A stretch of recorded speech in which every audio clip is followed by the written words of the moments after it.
লাকসামের ঐতিহ্যবাহী শিক্ষা প্রতিষ্ঠান নবাব ফয়জুন্নেসা কলেজের গাছ কাটার সিদ্ধান্ত নিয়ে আমরা গভীর উদ্বেগ প্রকাশ করছি। একটি গাছ কাটতে হয়তো ২০ মিনিট লাগে, কিন্তু একটি গাছ ২০ বছর ধরে বেড়ে ওঠে।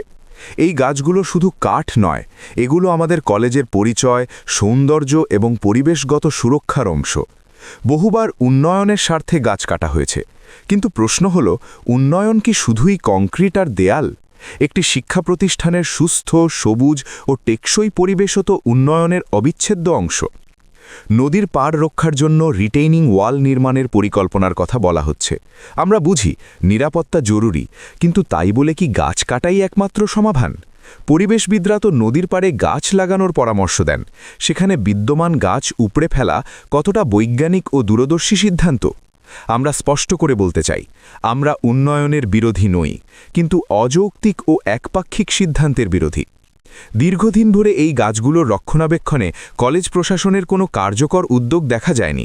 গাছগুলো নদীর দিকে হেলে পড়েছে, কিছু গাছ মারা গেছে, কিছু নদীগর্ভে বিলীন হয়েছে, তবুও দৃশ্যমান পদক্ষেপ নেওয়া হয়নি।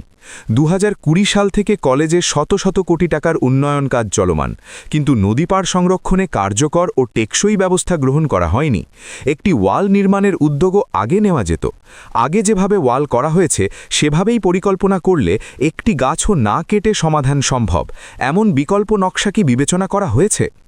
প্রতিবার বলা হয় এটি সরকারি সিদ্ধান্তের বিষয়, কিন্তু প্রশ্ন হল, যদি সবকিছুতেই সরকারি সিদ্ধান্ত খোঁজা হয়, একটি শিক্ষা প্রতিষ্ঠানের দায়িত্ব শুধু ভবন নির্মাণ নয়, ভবিষ্যৎ প্রজন্মের জন্য সচেতনতা, পরিবেশ রক্ষা এবং দায়বদ্ধতার দৃষ্টান্ত স্থাপন করাও তাদের কর্তব্য।